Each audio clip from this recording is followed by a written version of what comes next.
Everybody's familiar with Bhagavad Gita. So let's start with some prayers. Whoever knows the prayers, please chant.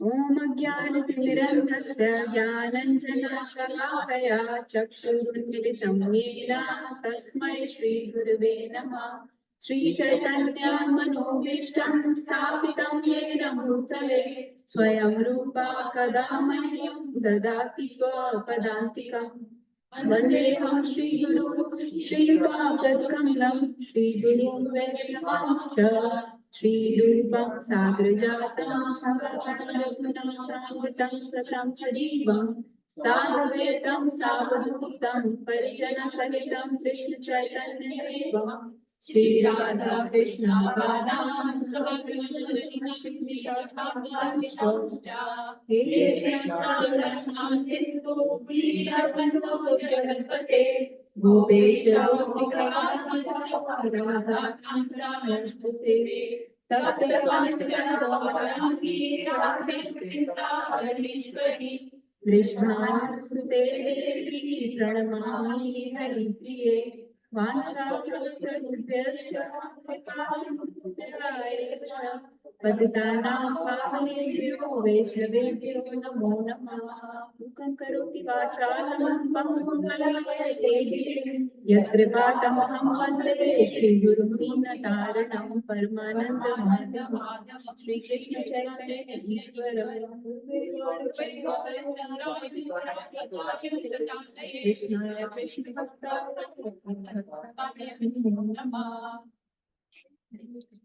So we are starting our Bhagavad Gita reading again. We have read it once before, and then we read some other supplemental Vedic literature after that. But now we are starting again with our journey of Bhagavad Gita. So please feel free to join us. We have these sessions Sunday morning at 9 a.m. on Zoom, so you can join from home wherever you are. I want to give a special shout out to Chetan Prabhu for joining his first in-person Sangha here. So, welcome to our little association. This is our Jackson Memphis devotee community. Okay, Shri Shri Radha Vallabhji ki jai. Gaur-Nitai ki jai. So, let's start from Bhagavad Gita 1.1. So, just it seems very difficult to understand. Everybody has Bhagavad Gita at their home. Many people may have read it, but still we are having a lot of difficulty understanding it, right? And it's one of the great mysteries of Bhagavad Gita that people may have read it. People may even memorize it. People may even recite it completely. Some people know even all 700 verses. Some people may even teach it, preach it, somebody like myself. But the problem, the hardest part about Bhagavad Gita is how to live it. Okay, this is a very, very ancient wisdom. This is coming from time immemorial.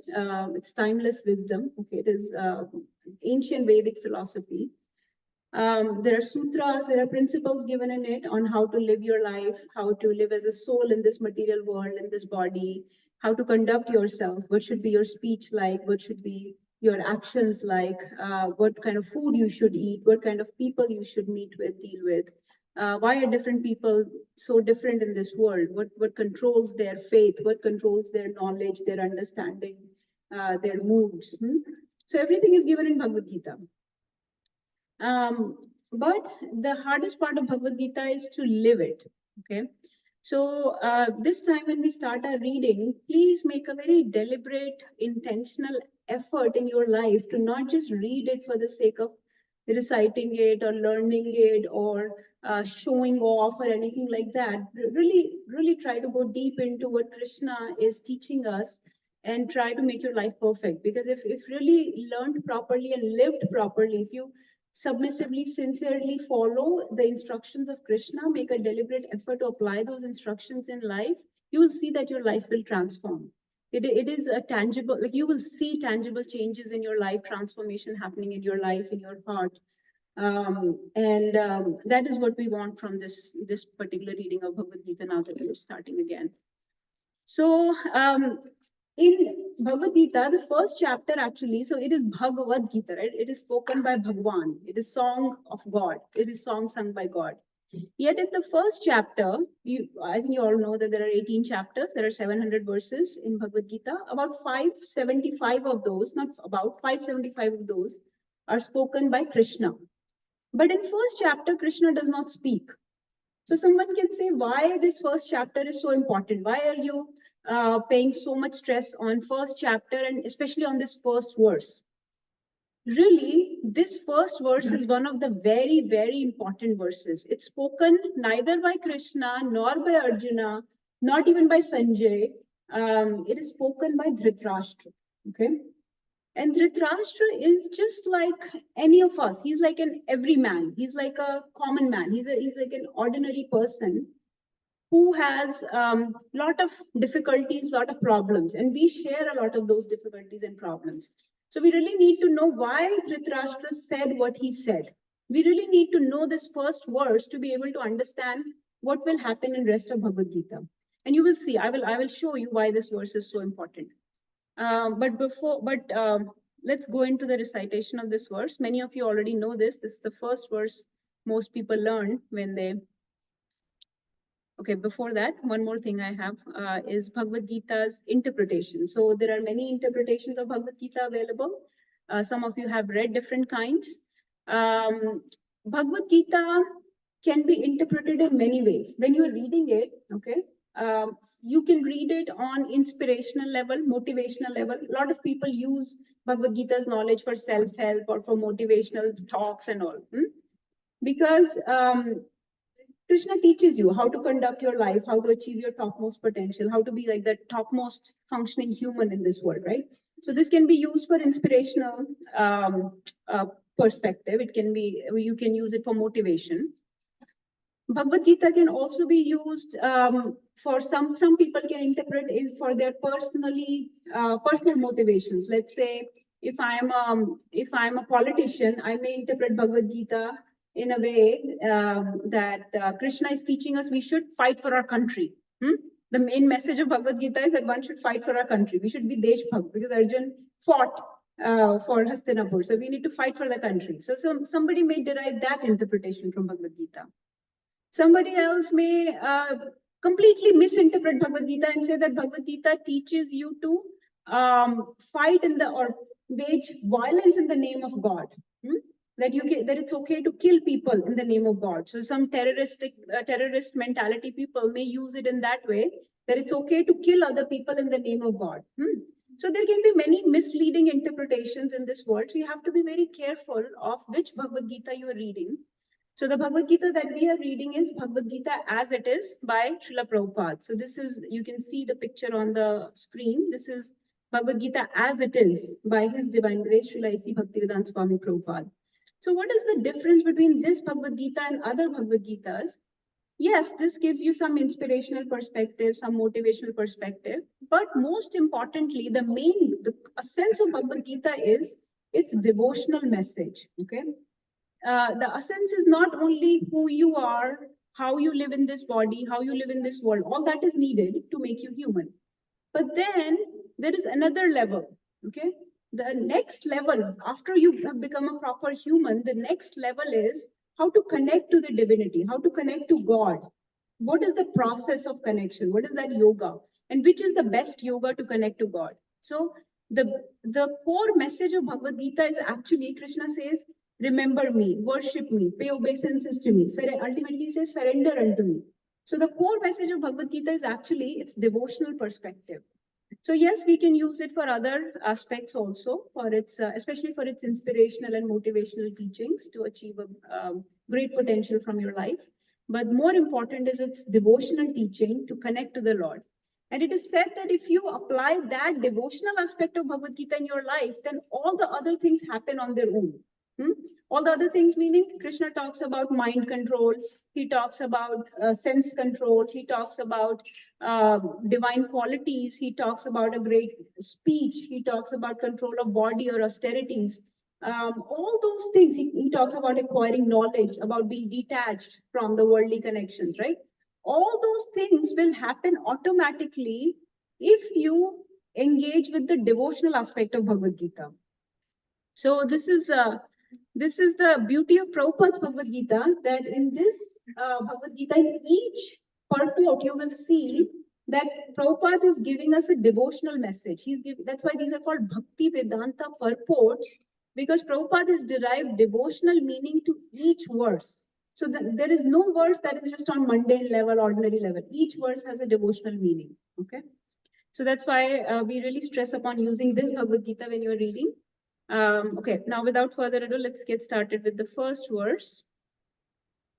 Who wants to recite the first verse that Dhritarashtra says? And we can follow you. You need a mic for this. Please take pass the mic. So this is the various things I was talking about. Bhagavad Gita can teach you moral and ethical values, how to conduct human life, inspirational aspect. But the main important thing is the devotional aspect of Bhagavad Gita. This is the name of the first chapter. Okay, let's get started. Yes, please. And please wait so other people can recite after you. The verse is on the screen.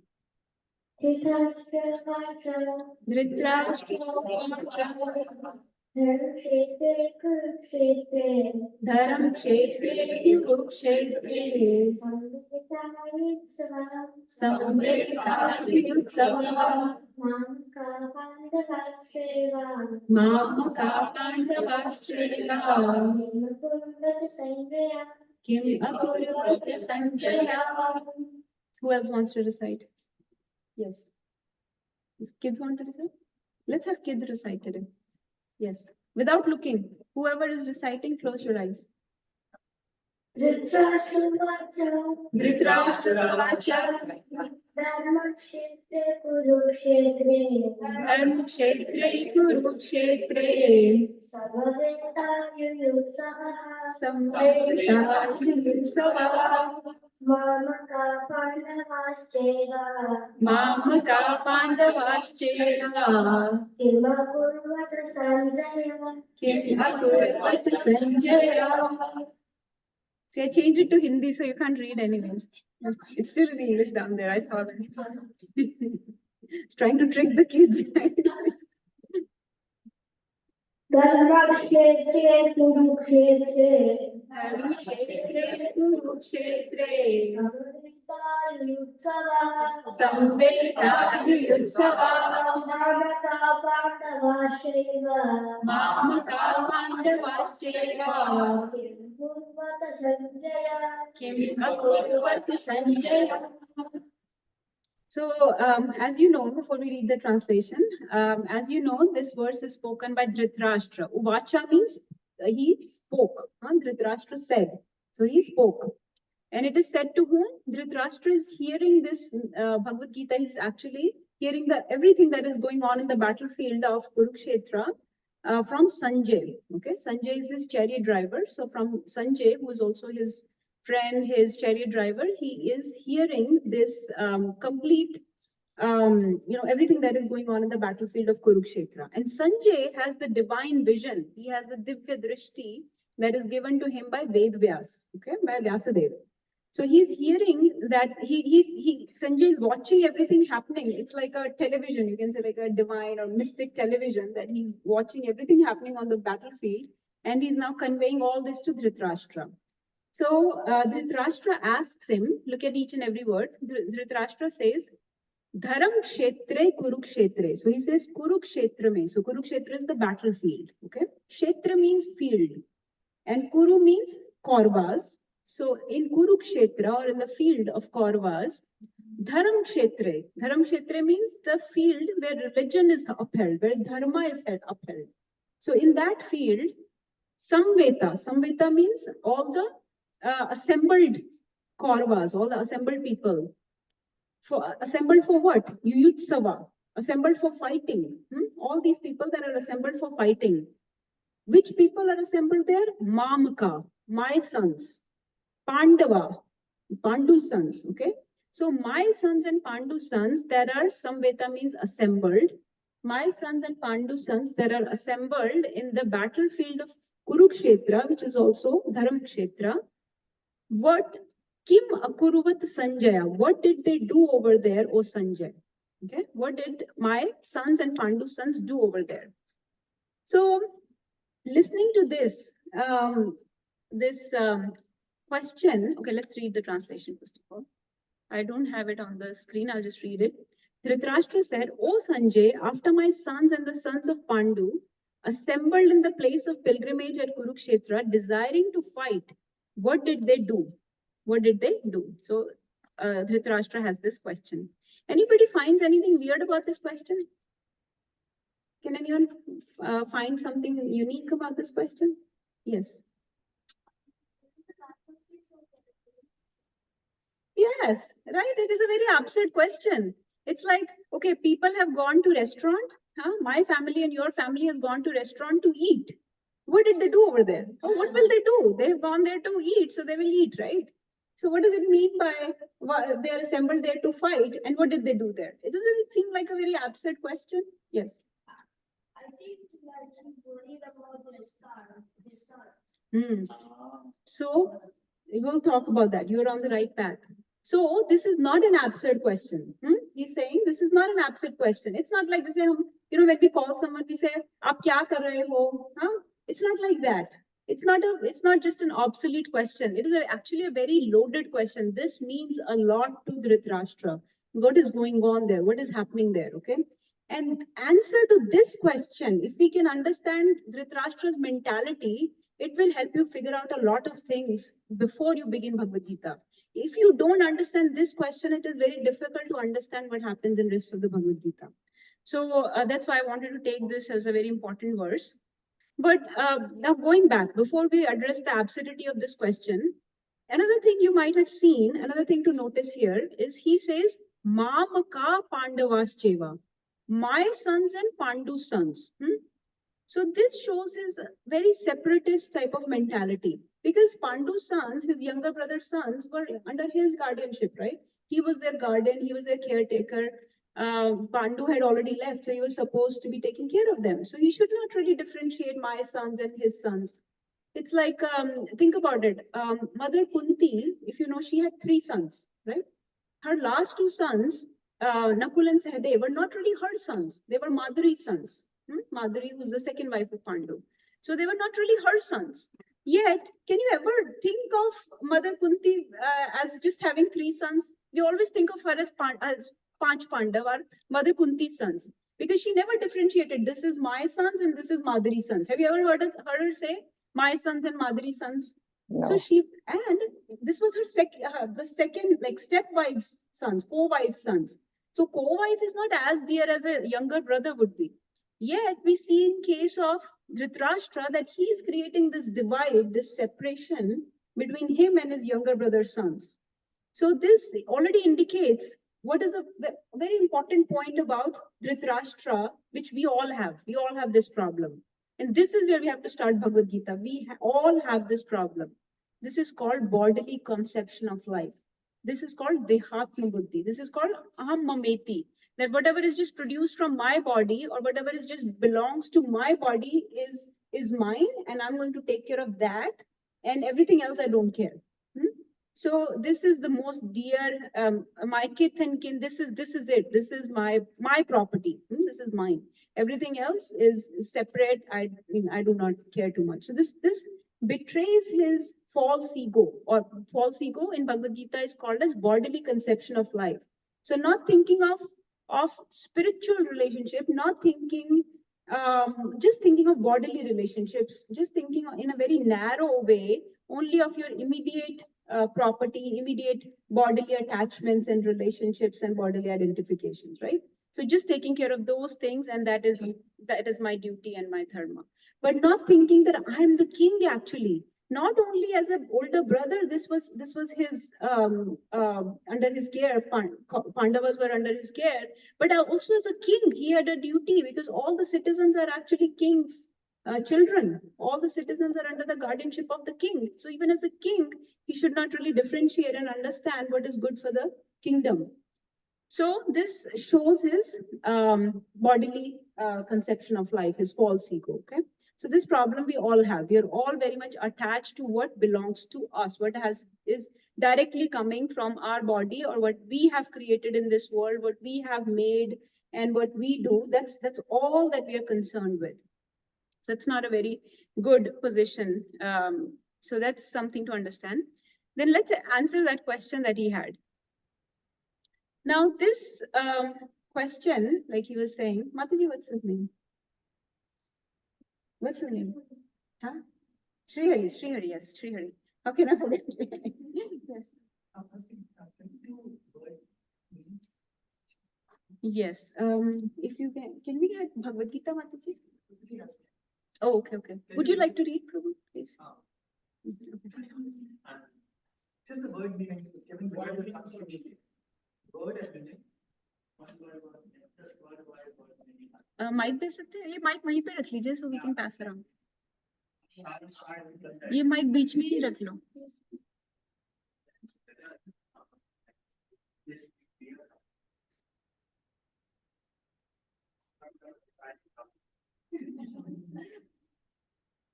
Yes, mother. Yes. Just say Dharam Kshetre.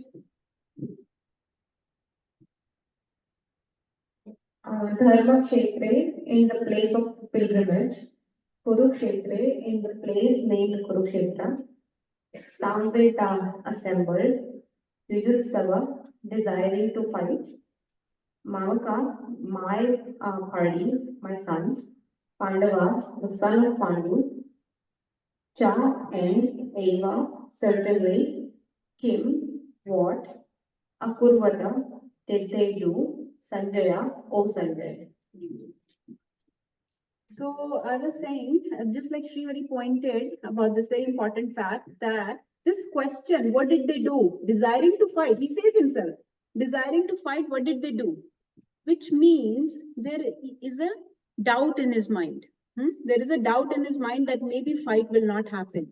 Maybe there is something else going on there. So he's really actually, he always acted, he always portrayed himself as someone who doesn't want this fight, and he's only allowing this fight to happen because of his son, as if he's powerless in front of his son, as if he's helpless in front of his son. But he's not helpless or powerless, he's the king. He's the king of this earth. He's not powerless or helpless at all. So this question shows actually he really wants the fight to happen. Actually, he's really greedy for the kingdom. He desires his son to rule the kingdom, what he could not achieve himself, how he could not have the power. He wants that his sons to actually have the power. So he actually is greedy, actually is desirous and hankering for this kingdom, but he always hides behind this helpless type of victim type of nature. He portrays himself as a victim. So this question betrays his greed. It shows that actually he really wants them to fight. He's eager to know, please tell me. In a way he's saying, please tell me that they're fighting. I want to know that they're fighting. But the problem is this fight is happening. This point is very important. This fight is happening in a very divine place, in a very holy place called Kurukshetra. That's why he does not just say Kurukshetra, what did they do? He says Dharam Kshetra Kurukshetra, which means this Kurukshetra is not just any other battlefield. This is actually a field where dharma will be upheld. So this is a place where only people that are fighting according to the will of the God, that are acting according to the will of the God will be victorious. Okay, so he already knows that this is a Dharam Kshetra. Kshetra means field. So field matlab like, it's a paddy field, where we grow crops. When we grow crops in a field, we don't allow the weeds to come up, right? Weeds are always taken out. So anybody that is adharmic, that will be taken out of that field. So adharma will be taken out, as it will be weeded out. So only dharma will persist, only dharma will stay in a dharma kshetra. So it is very important to understand that Kurukshetra is a dharma kshetra.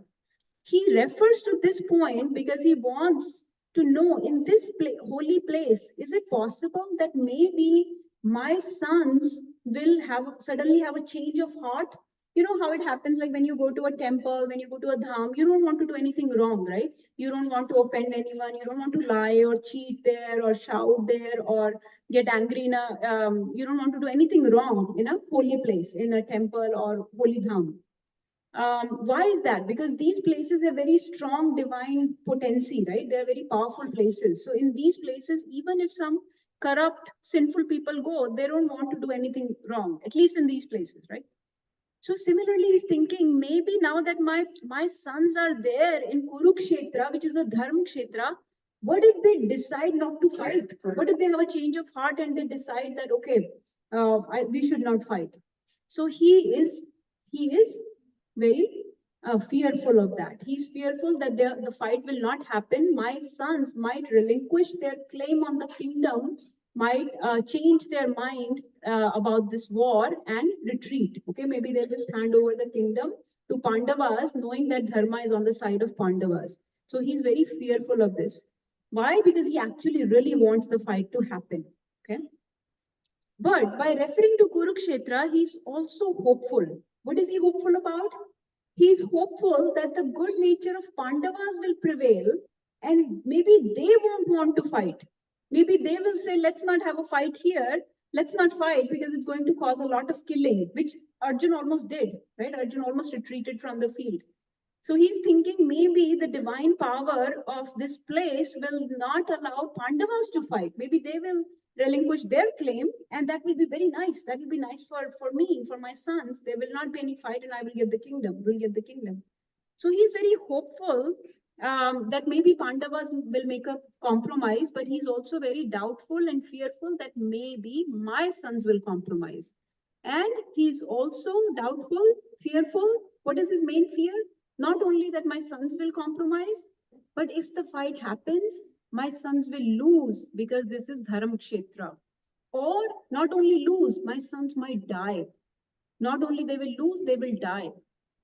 So he has many fears. You can see he has many fears. He has the fear of loss, fear of just relinquishing the claim, and fear of even losing his sons. So he's very fearful. That's why. So this question is coming out of very strong bodily attachment to his sons, causing fear in him.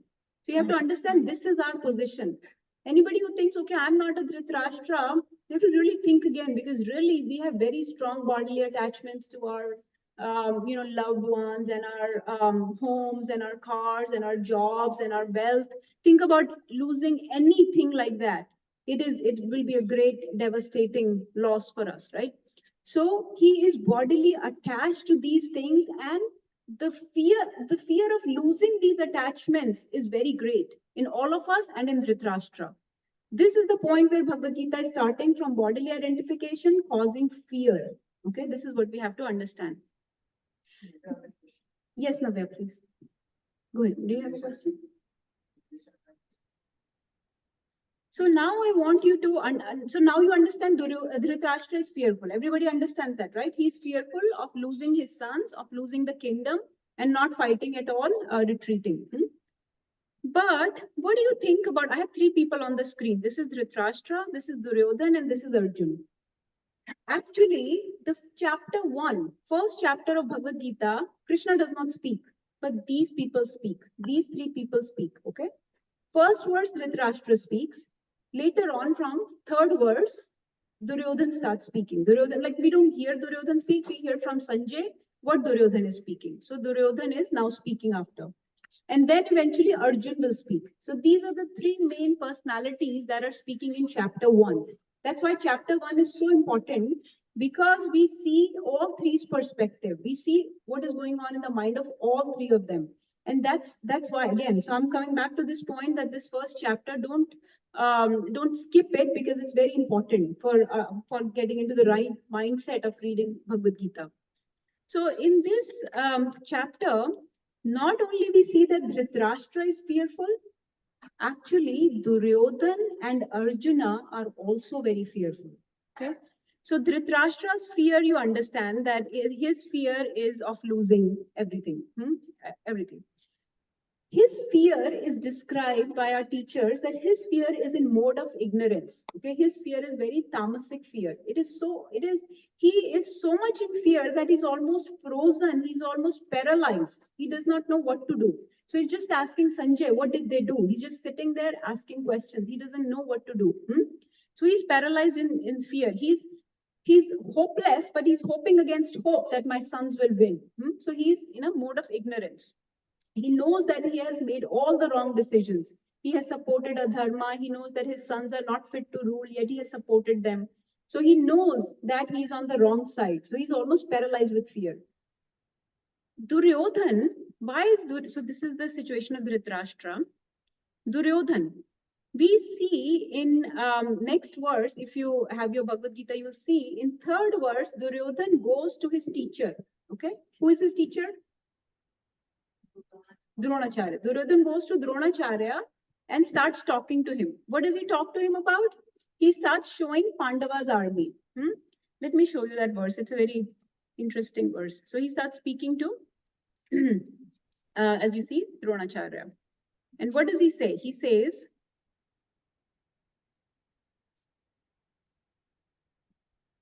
so he says, I'm not going to read the full verse, last two lines. He says, Vyudam Drupada Putrena Tav Shishena Dhimata.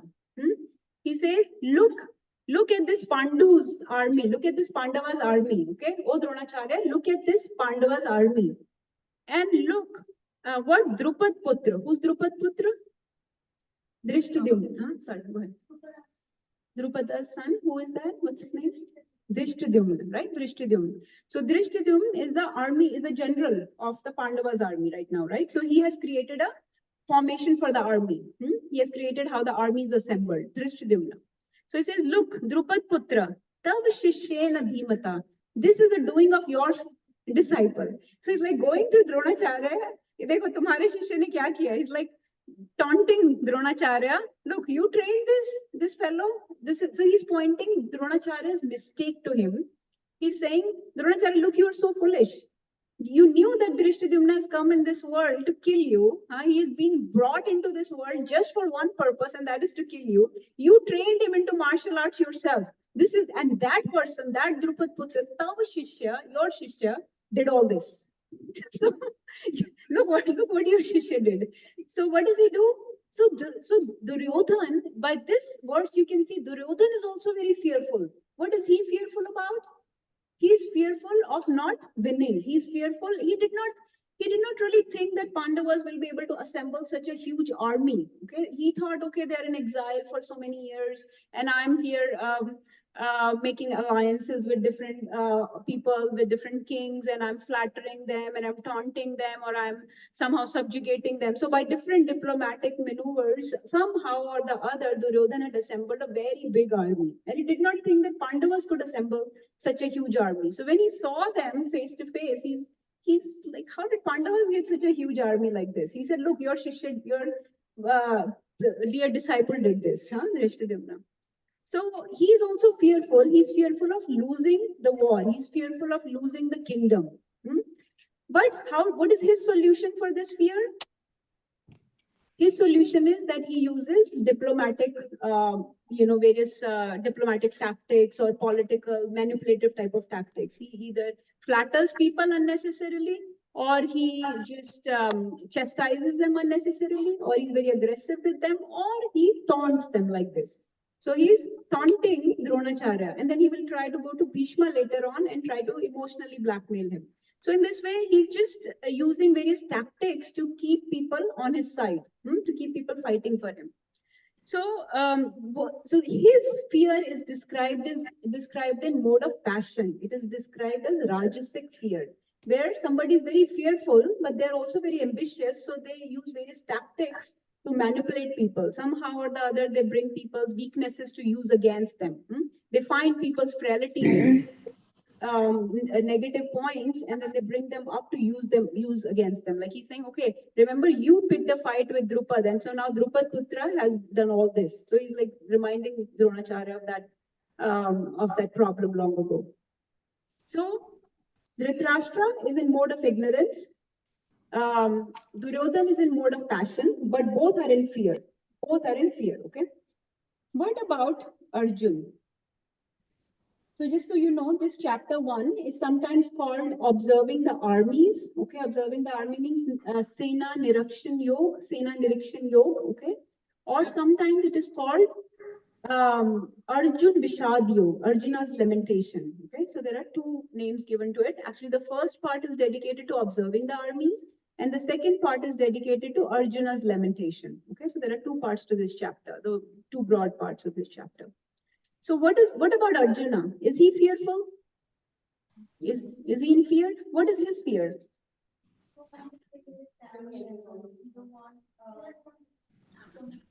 Yes, he is fearful, but he's not fearful of losing. He's actually fearful of winning. He's worried that he will win, and all these people he will have to kill, his teachers, his grandfather, his so many friends or cousins or other relatives and family members of long ago. He would have to kill them, and somehow he thinks maybe this is not right. Maybe I'm committing sin by doing this. So he's fearful of committing sin. He's fearful of unnecessarily killing. He's fearful of actually winning and enjoying this kingdom separately from other people. He's thinking, maybe let them enjoy. I don't want to enjoy.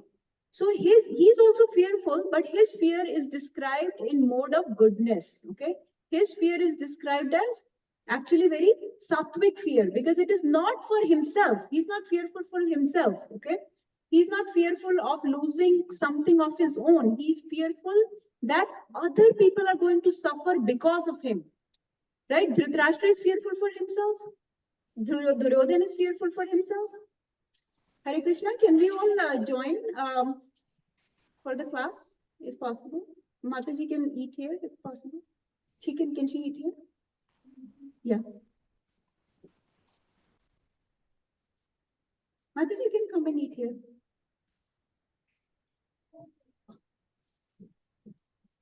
Please join for the class unless there are some very urgent services.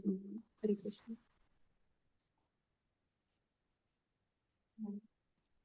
Does everyone need a break? Do you need to get up and do Surya Namaskar?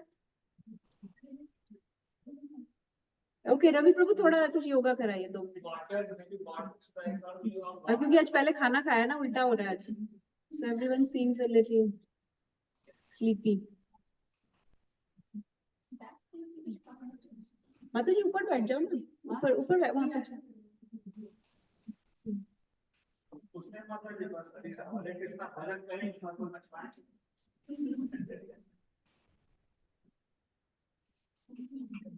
Huh?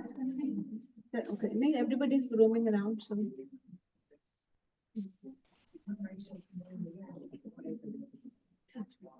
Okay, so let's continue. Hare Krishna, Krishna Krishna, Krishna, Hare Hare, Hare Rama, Rama Rama, Hare Hare. Everyone, Hare Krishna, Krishna, Krishna Krishna, Hare Hare, Hare Rama, Rama Rama, Hare Hare. Hare Krishna, Krishna, Krishna, Hare Hare, Hare Rama, Rama Rama, Hare Hare. Okay, everyone who's beyond these columns need to come and sit here. Kindly join the Harikatha. Okay, I'm going to continue. So whoever is available to listen, please listen, because we have to finish on time also. So then next, so Arjun, we were talking about Arjun, that he's in mode of goodness, and that's why he is fearful for other people. He's fearful of committing sin. So Dhritarashtra's solution? What was Dhritarashtra's solution to this fear, to this problem? He was basically frozen. He was basically paralyzed. He was incapable of doing anything. Duryodhana's fear was that he was going to lose, but for what did he do as a solution? He went to Dronacharya and he first of all taunted him, and then he started boasting about his own army, right? So that was Duryodhana's solution. What would Arjun do? What is Arjuna's solution?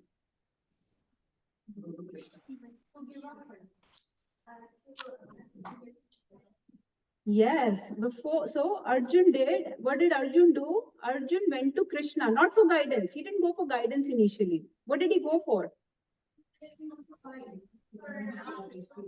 He wanted to observe the army. He said, first thing, take me in the middle. Yes. First thing was that. But what did he?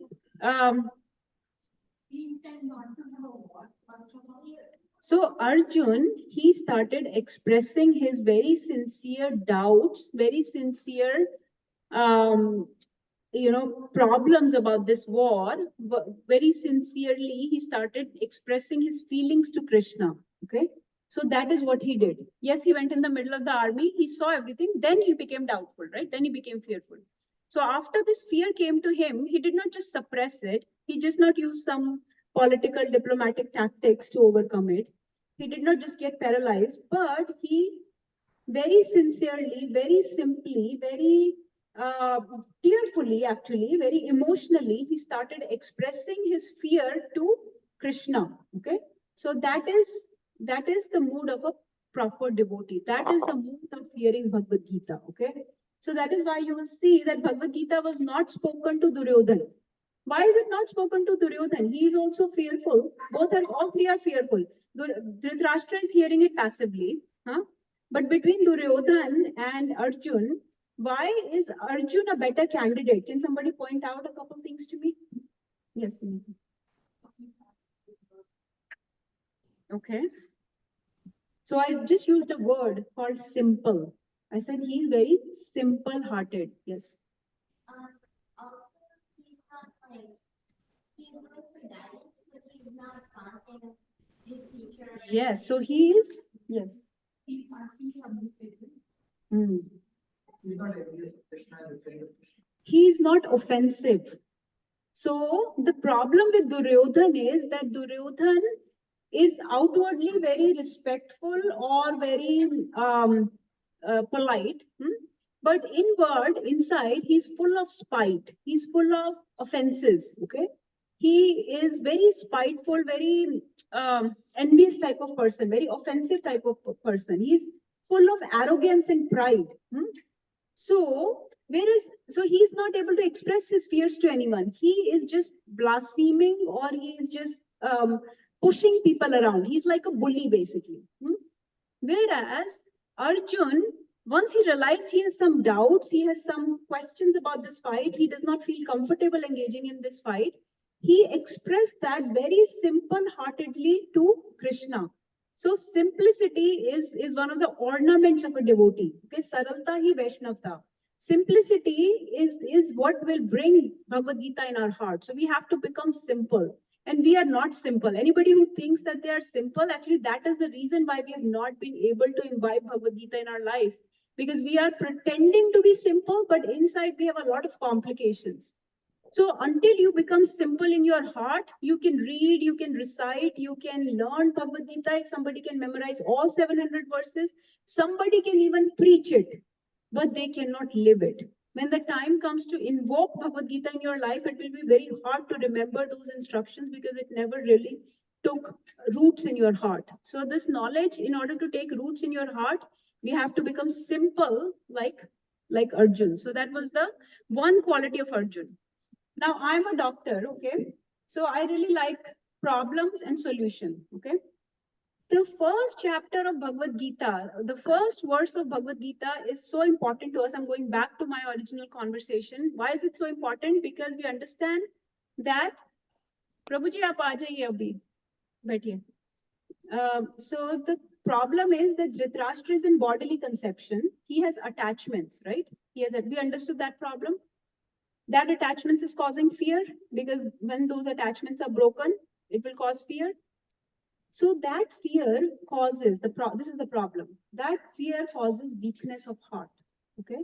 So even if somebody knows what is right or what is wrong, they are not able to follow the right thing because of the weakness of heart. So first verse tells you what is our weakness of heart. Our weakness of our heart is attachments and these false bodily identifications in this world. So Dhritarashtra and Duryodhana both used to say that we know the dharma. We have heard dharma from Krishna, we have heard dharma from Vyasadeva, we have heard dharma from Vidura, from Bhishma, from Dronacharya. So many people had counseled them not to engage in this war because it will be a dharma. Yet we are not able to hold ourselves against it. We still feel obliged to engage in this adharmic war because there is something inside us that pushes for this war. Okay, they could not identify why is it that despite knowing all this, So having knowledge is not enough. Having this, even this Bhagavad Gita in your home, reading it, some people say, I've read it 10 times. Reading it, knowing it is also not enough.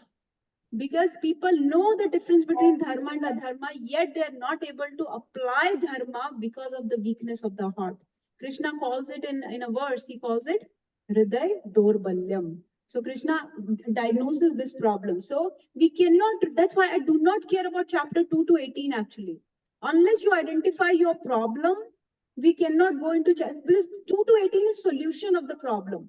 The diagnosis has to be done before the solution comes. How can you say, I need surgery, or I need medicine, or I need Ayurveda, or I need physical therapy? You don't even know your problem. Your problem is weakness of the heart. And Krishna will diagnose it very early in Bhagavad Gita. Arjun, why has this weakness of heart, this Hriday Dorbalyam overcome you? Okay. So all three of them had Hriday Dorbalyam. But Arjuna's solution was the best because he went to the right person. Okay. So this is the problem. On the screen you can see weakness of the heart. And then I was talking about dharma and adharma. Actually, Duryodhan says in one of the verses of Mahabharata, he says, Janami dharmam na cha me pravritti, janami adharmam na cha me nivritti. I know dharma, I know what is right and righteous, but I have no inclination towards it. I know adharma, what is wrong and unrighteous, but I cannot refrain from it. He says, oh Devata, whoever resides in my heart, please tell me what should I do. So basically, he's not, even though we know dharma, we are not able to follow it. So this was our problem. Okay, so I have all these here on the screen. We have bodily identification, attachment, fear leading to weakness of the heart. Krishna says, Shudram Hridaya Dorbalyam, Tekto Utishta Parantapa. So this is the bodily identification. Okay. Now the solution is to seek help. Okay, so we decided that both of them, now both Duryodhan and Arjun, both of them went to their teachers. Everybody agrees? Who knows that both of them went to their teachers? Okay, so Duryodhan went to Dronacharya and Arjun went to Krishna. What did their teacher say to them? What did Dronacharya say to Duryodhan? Who can answer? Who can answer? What did Dronacharya say in Bhagavad Gita to Duryodhan? It's a very simple answer. Is somebody saying? Huh? He didn't say anything. What did Krishna say? He didn't say anything. No, he let Arjun speak. So nobody said anything. Neither, both approached their gurus, both Duryodhan and Arjun approached their gurus. Neither of the gurus said anything. Okay, they just listened to the disciples' problem. Okay, let me see what you have. Now Duryodhan was very offensive, very boastful, very bossy, very arrogant. So there is nothing to say to that guy. He's just a jerk, right? He's a bully. Then Arjun also initially, like Prabhuji was describing, Arjun also approached Krishna initially very confidently, right? But as he continued dwelling on his doubts about the war, he became more and more and more underconfident. And finally, he said, I do not know what to do. Okay. So Arjuna's approach is considered the best approach because one, he approached Krishna in the right mood. Mataji said submissively. He approached Krishna submissively. That was the right mood. Secondly, he was very simple. He gave all his, he put all his doubts forth in a very simple manner, right? He was not diplomatic. He was not duplicitous. He was not personally motivated. This is my problem. And he told them very clearly. And then he said, Krishna, you tell me what to do. Okay, so that happens in second chapter, 2.7, where he says that I am a soul surrendered unto you. You are my teacher. You tell me what to do because I'm very confused about my duty.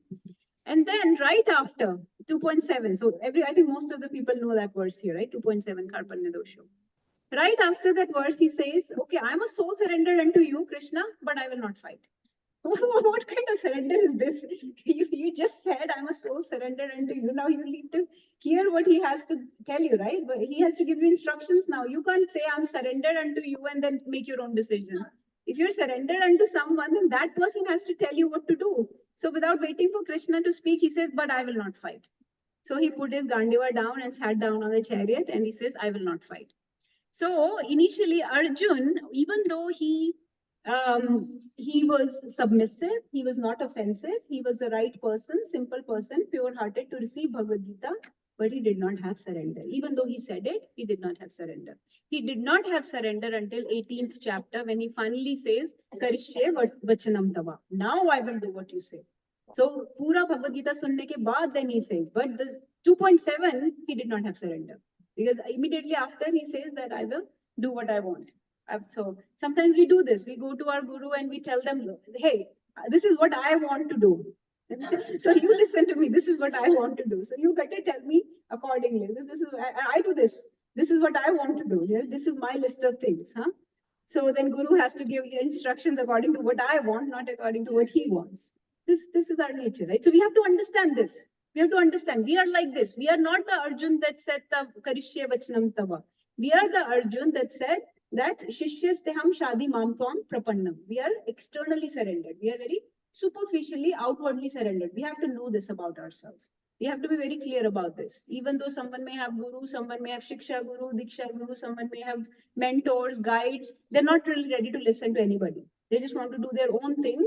And so they will say, Guruji, this, that, you tell me what to do, give me instructions. But actually, nobody's ready to listen. So we have to know everybody's. But the good thing is that they are not offensive. They're not offensive like Duryodhan. So Duryodhan is not a fit candidate for hearing Bhagavad Gita because he's full of pride. He's very complicated person. He's full of arrogance and there is no humility in his heart, right? It's full of offenses. So that person you cannot even give instruction. This person, he has doubts. But he has also external surrender. He's ready. He's just not there yet, but he wants to start the journey. So this person is okay to give instructions to. We are that person. So we are okay, but we have to at least come to that point where we say, okay, I'm simple-hearted enough. I want to try this path, start this path. So this is Arjuna's.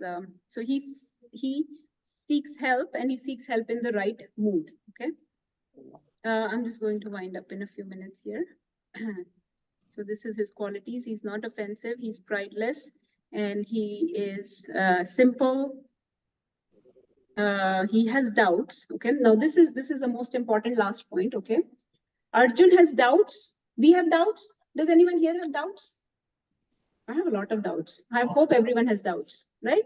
We should all have doubts. So having doubts is not a problem. Okay. So he has doubts. That's fine. But also he has a desire to know the reality. So Bhagavad Gita is the book that distinguishes reality from illusion. Okay, reality separate from illusion is what Bhagavad Gita is. If you want to stay in ignorance, if you want to stay in illusion, which Dhritarashtra and Duryodhan wanted, they just wanted to stay in their bubble. They just wanted to stay in their bodily identification, in their enjoyment. Then you cannot teach Bhagavad Gita. You cannot learn Bhagavad Gita. You cannot live Bhagavad Gita. But if you want to know the reality, okay, even though it is hard to know the reality, at least you want to know. You have doubts about the reality, no problem, but you want to know it, right? So that is a right person, that is a right attitude. Okay, so you can have the doubts, but you should also have the desire to know the reality. So Bhagavad Gita is about reality. Bhagavad Gita is not about illusion. There are many people in this world who would, an example is given. If somebody is pretending to be asleep, you cannot wake them up. Think about it. If somebody is pretending to be asleep, you cannot wake them up. So this is the situation of Dhritarashtra and Duryodhan. They know the dharma, but they would rather still stay asleep. Still, no matter how much you shake them, they'll still stay asleep. That person cannot be woken up by your efforts. By no matter how many alarms you set up, they cannot be woken up because they have decided to stay asleep. They are awake. They're just pretending to be asleep. But Bhagavad Gita is meant for somebody who has difficulty waking up, but they want to wake up. They want to wake up. They know that there is more to do in my life than just this, than just sleep. So they want to wake up. So if you are that person, you think, I want to wake up, I want to know the reality, then reality is given in chapter 2 to 18 of Bhagavad Gita. But identify your problems. Our problems is bodily attachments, bodily identifications, false ego, which is leading to a lot of fear in our heart. Because we are worried our body will be taken away, or our wealth will be taken away, or our loved ones will be taken away, or our property or car or job will be lost or degraded over time, right? Our name, fame, following, whatever will be lost over time. So we have that causes fear. We have these attachments that cause fear. Identify this problem. And once you've identified, approach Bhagavad Gita with simple heart, with the intention to clear your doubts, okay, with the intention to understand the reality, understand that this is illusion, and I want to understand the reality. That is the right attitude. So attitude, Prabhupada says in one of the purports of, not purports, in the preface of Nectar of Instruction. Some of you have read Nectar of Instruction. In the preface, there is a very famous statement by Prabhupada. You want to say? The progress in Krishna consciousness depends upon the attitude of the Follower. Yeah. Advancement, and he says a very famous line in preface of Nectar of Instruction: advancement in Krishna consciousness, or you can say advancement in spirituality, depends on the attitude of the follower. So if your attitude is to learn, if your attitude is to clear your doubts, if your attitude is to become more and more simple and pure-hearted, then Bhagavad Gita can help you, then a guru can help you, a teacher, a mentor can help you. But if you think I know everything already, all my doubts are cleared, I have no doubts. If you don't have any doubts in this world, if you're living in a way that I am good, hey, I know everything, you cannot be, then you are the one pretending to be asleep. You cannot be woken up because you have decided to stay asleep. So if you know that there are some things I do not know, but I want to know the reality, then you can be woken up. So that is the attitude one needs to have.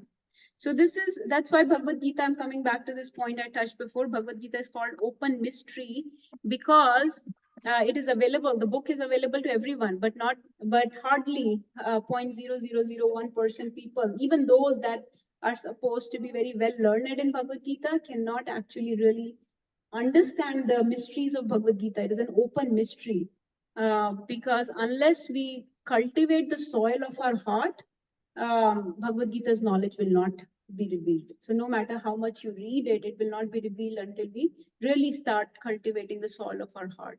And how do you cultivate it? You have to do it in a way that Arjun did. So that's why in chapter 1, we understand what Dhritarashtra did. We understand what Duryodhan did. We understand what Arjun did. And we decided to choose Arjuna's path.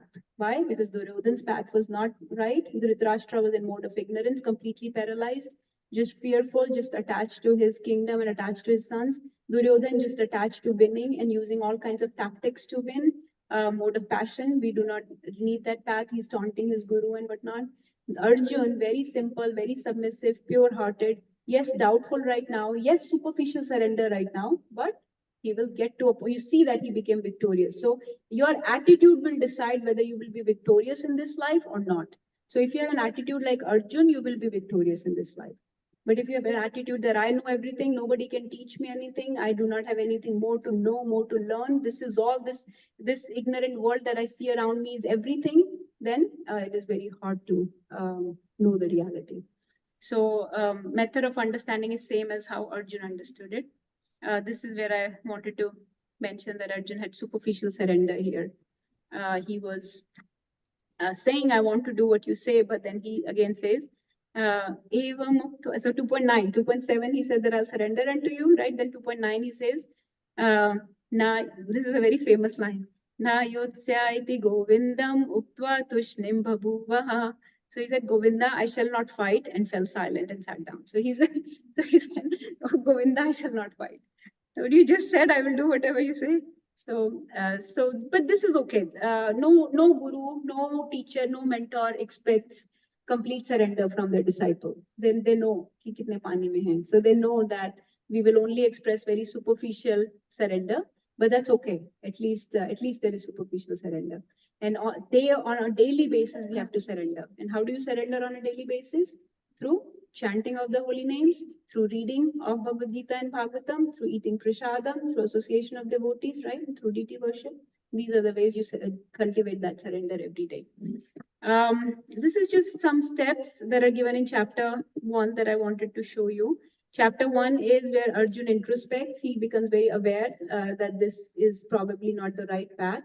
So he expresses his doubts very clearly to Krishna. So that was his simplicity, that he expressed his heart to Krishna. He was very humble in his approach to Krishna. And he sought the right authority. Okay, so you have to hear from the right authority and in the right mood. And he had faith in Krishna's words, right? He had faith that Krishna will teach me the right thing. So These are the steps that we have to take in the first chapter. These things are given, and that's why first chapter is so important. So we identify the problems in the first chapter. We understand what is the right mood. We understand what is the correct attitude of the follower. So Arjuna's attitude is what we need. So Prabhupada keeps saying, actually, we just finished reading the introduction. Prabhupada keeps saying that we should understand Bhagavad Gita as Arjuna understood. We should read Bhagavad Gita as Arjuna was hearing from Krishna. So here in that mood, okay, here in that simple, surrendered, very pure-hearted mood, with the intention to apply these instructions. We should have intention to apply these also. That is the correct mood and correct attitude. Okay, I'll stop here. Please take a copy of Bhagavad Gita. We have actually in our car loaded with Bhagavad Gitas, whoever wants. We should all have our personal copies actually. And we should write in them, read them, highlight them, write our realizations. That's what I do with all my books, and I highly recommend that. That's the way to read a book. It is recommended to write in it, highlight it as much as you can. And then please start joining. We will be reading from. So mostly it will not be like I will be taking class. It will be more like a guided reading. So we will just read Prabhupada's purports, and I will just mention a few points from each purport that stand out to me, and we'll keep going. So the goal would be to finish it off over next 1 year or so, and we'll quickly go through it. Some of us have already read it many times, but like I said, the goal this time would be to intentionally, very deliberately apply it in our life. So it's a beautiful, beautiful book.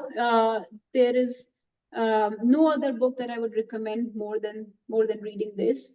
It is ancient wisdom. It is giving you all the principles of living your best possible life, on connecting with Krishna, on achieving perfection of life. Okay.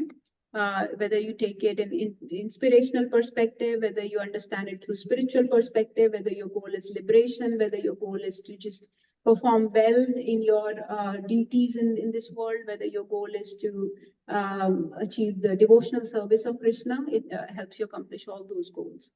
So please take to this wisdom. It reveals a lot of higher truths that this world keeps you away from. So thank you, everyone. Mancha Kautarubhishya Kripa Sindhubheva cha Patitanam Pavanebhyo Vaishnavebhyo Namo Namah. Hare Krishna. Any questions? What is the right age to read Bhagavad Gita? Who can answer that? What is the right age? So there is, the wisdom is something that the spiritual knowledge is like considered like a spiral. Okay. So the more you get it, the more you keep reading it, deeper and deeper you keep going into the realizations. The more your heart becomes simple, the more your heart keeps getting cultivated, the roots go deeper and deeper. So the best time to start is as early as possible. So if you're 5-year-old, whatever earliest age that you can start, you should start. So there is no point waiting, because we really need to go into the depth of this wisdom. Yes. Yes, Prahlad I started before, so we are kind of late. We've been born. I've been born for 40 years. Yes. I have 2 questions. Yes, Mataji. You spoke so much about the attachments, deepness of the heart, and what should be the attributes of a correct person like Arjuna to seek the knowledge from somebody. So we mentioned all of it, and I have these questions arose. I just want to know that how to let go of the attachments in this world, being a grasp person, because even now and then we do get attached to persons who are living with us, or sometimes to the materialistic things. So what are some of the things we can apply in our daily life, because sometimes they do trouble us on mental level, I think at some point. So how to let go of these attachments, or what can we do about it? And second thing, the weakness of the heart. You said that we know about the dharma and the right thing, but sometimes because of that, we are not able to perform that. So what is it actually? Because in are my, like, I'm talking about myself, in my own understanding, I think that I'm doing all the right things. Like, I know what to do, what it is, and if there is a weakness of heart, how can one correct it? Thank you. Very good. That's a very most important, very common question also, Mataji, about attachments of this world. Right. So it's not easy to break any attachments from this world without first attaching to Krishna. So that is the only and best solution to break your attachments from this world. You cannot artificially break them. You have to attach yourself to Krishna with whatever you can, however you can. So through Bhagavad Gita is one way, right? By reading Bhagavad Gita, reading Srimad Bhagavatam, through sevas, through services, through his names, you can attach to Krishna. So Krishna is not different from his names.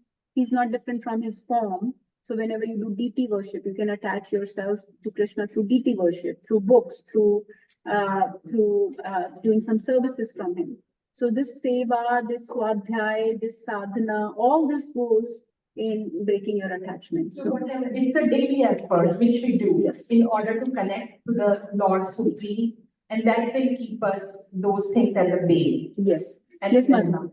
So all these mental anxieties, frustrations that you were talking about, all this will slowly start getting better. It's a process. So once you start doing the process, you will see that they will get influenced out.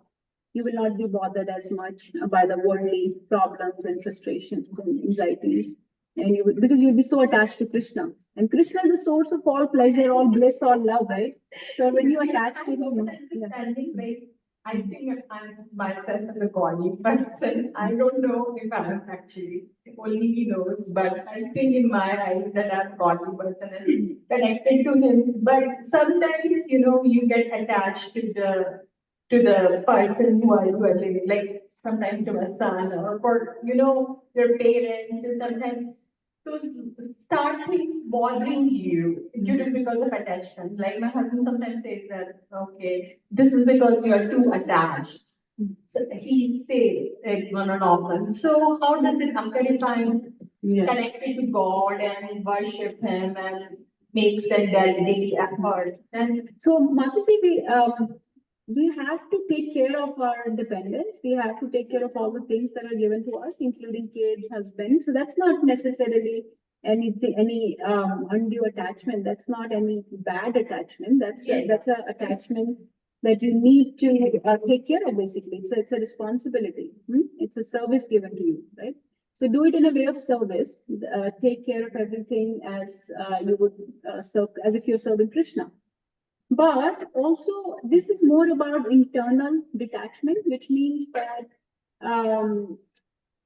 we should not be relying on external things so much that if those things were to be taken away from us, that we are completely lost or hopeless. Okay? So anything, so the self itself, so you are the real soul, the self itself should be very strong, very potent, very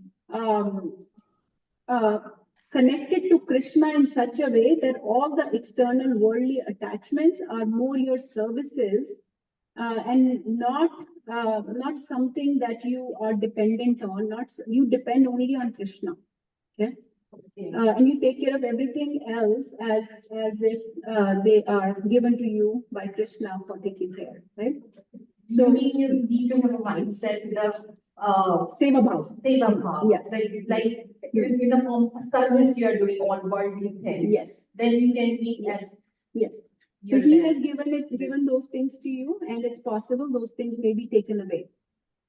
So always remember that the self should be self-sufficient.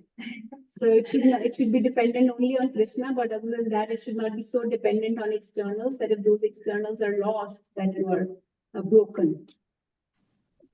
Thank you. So that's a mentality that takes a while to develop, but you have to still function in this world with proper attitude, proper responsibility, proper conduct.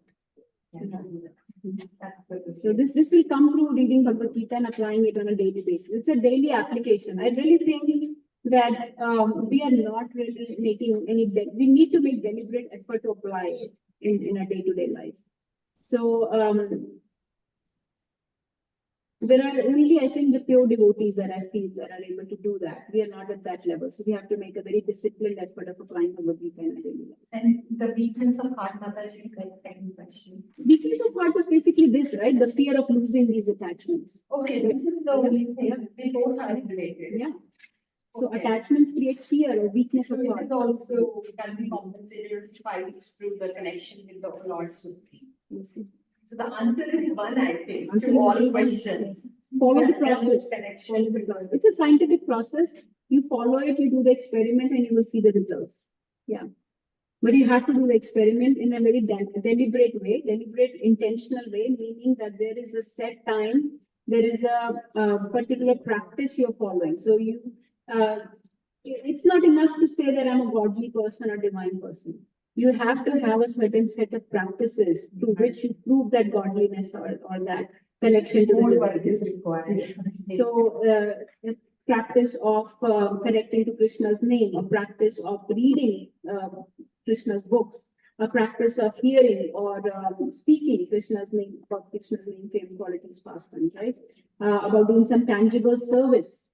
So it has to be, just like we do an experiment, it is very physically visible. So it has to be a very tangibly visible set of practices that you follow, because we are very sensory person. We are very much attached to this body. So this body has to be very physically, properly, in a very disciplined way, engaged in some set of practices. So it's not just enough to say through your mind and intelligence that, okay, I do something. I'm good. I'm a good person.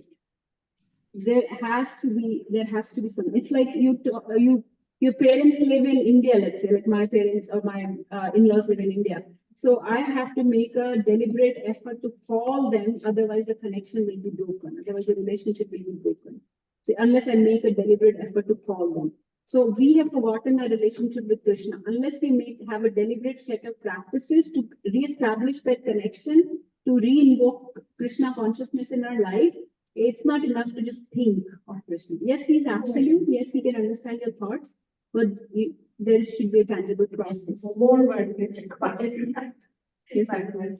Thank you. Very nice question. Thank you. You always ask very wonderful questions. Appreciate it. Anybody else? Can I just add a little bit, Mataji? Yes, Prabhu. Mataji, your question was very great and Mataji said and explained very well. But I actually सुना ही जिसको बोलते हैं ना बात तो हम भी कहीं से सुने हैं ये बहुत common question. The answer Mataji gave everything in summary. But the first thing you have to start when you say I'm a very godly person, that is the right path, wrong path. You are a godly person because of mercy of God. So first say I'm no one to do anything. And that will start from samarpan. But when I say I'm a very good person, right there, my ego is right there. This is not my word, this is just heard from a very, Mahabharata. So samarpan, all these processes that we just talked about, it starts with samarpan. The first surrender, and there's a whatever I am doing today is your daya and your mercy. And then the Naam Jap, the Mataji, the Naam and Krishna, you know it.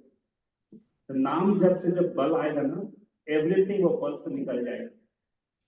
So without chanting, we cannot make any progress in this study. On other thing, whatever is mentioned, satsang, swadhyay, sumiran, seva, dab samadhi mein aayega. Anybody else?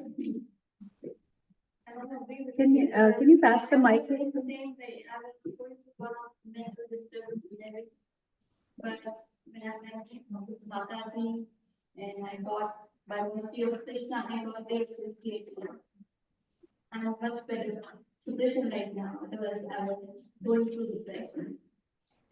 By wandering, I'm fine. I'm just saying, You know, just talking about like regardless whether you're going through or not, this kind of calms you down. She's just sharing her experience. Yes, whatever we are doing, it's all because of the grace of the God. Just like we said that. उसको दया बोलते हैं। that- अनुकंपा में दया, भगवान से दुलार करते हैं जब दया करते हैं। और जब कृपा करते हैं तो निकाल देते हैं क्योंकि बहुत सारा पाप काटने रहता है। सभी तैयार है कि हम लोग का सब अंग खून चल रहा है। जी जी बिल्कुल बिल्कुल बिल्कुल मैं agree करती हूँ। हरे कृष्णा। ये कभी बार नहीं सोचना है।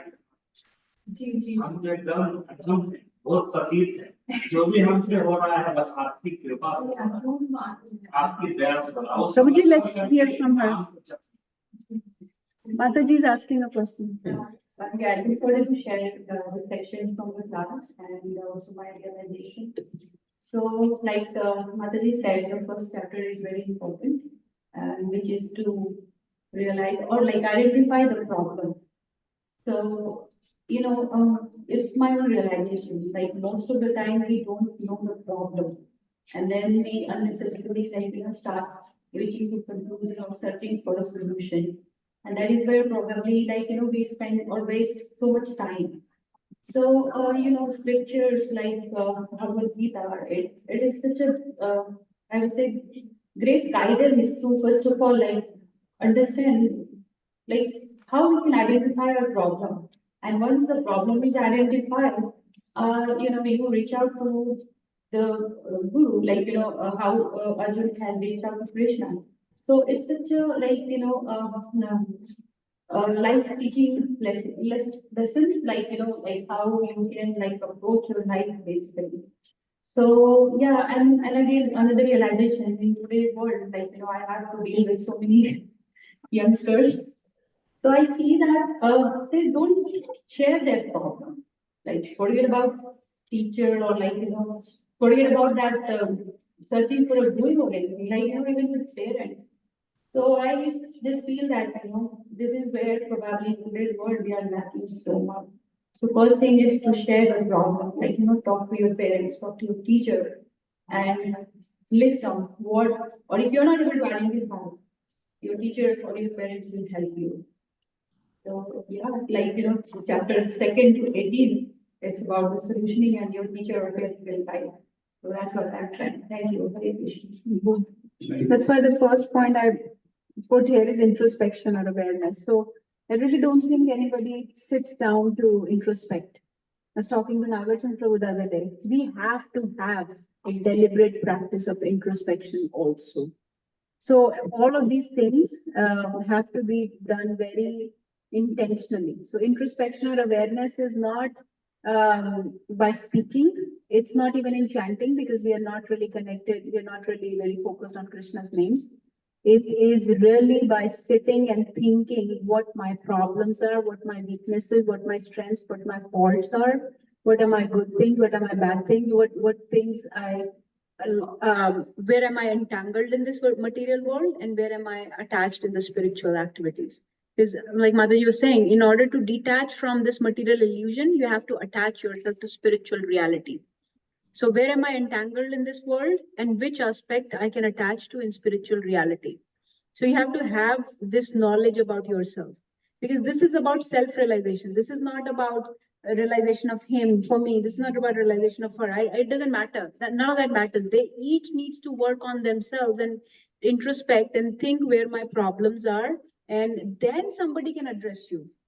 So we're having this conversation. You cannot approach the guru without understanding what your doubts are. That's why in chapter 1, Arjun first speaks his doubts. What are your doubts? What are your problems? What are your, like Mother is saying, express those doubts openly, clearly. What is the problem that you're having? Then the guru can address it. You can't just say, okay, solve all my problems. But what are the problems? Where are you struggling? What are the weaknesses? So good point. So just extension to what Martin said. Also, not just for masters, we have seen that in Krishna conscious community also, that or in anyone, just in friendship, in fact, it's important unless we open our heart, like Arjuna opened his heart to Krishna, it is very difficult to maintain a relationship, and it is recommended for devotees, especially in nectar instruction we taught, that we should, Guriyam Bhakti Prachati. We need to share our heart openly with other devotees, and that is the way to maintain good relationships amongst devotees also. So that is one thing from what you said, that is other thing, through the class that was coming to my mind was, I never connected these two things, but we just read nectar construction, and here today I never connected this part of Village or Buddha. But Gopal, this starts with discussion of nectar construction. The first paragraph in lecture instruction, first local discussion starts with the same thing, same concept.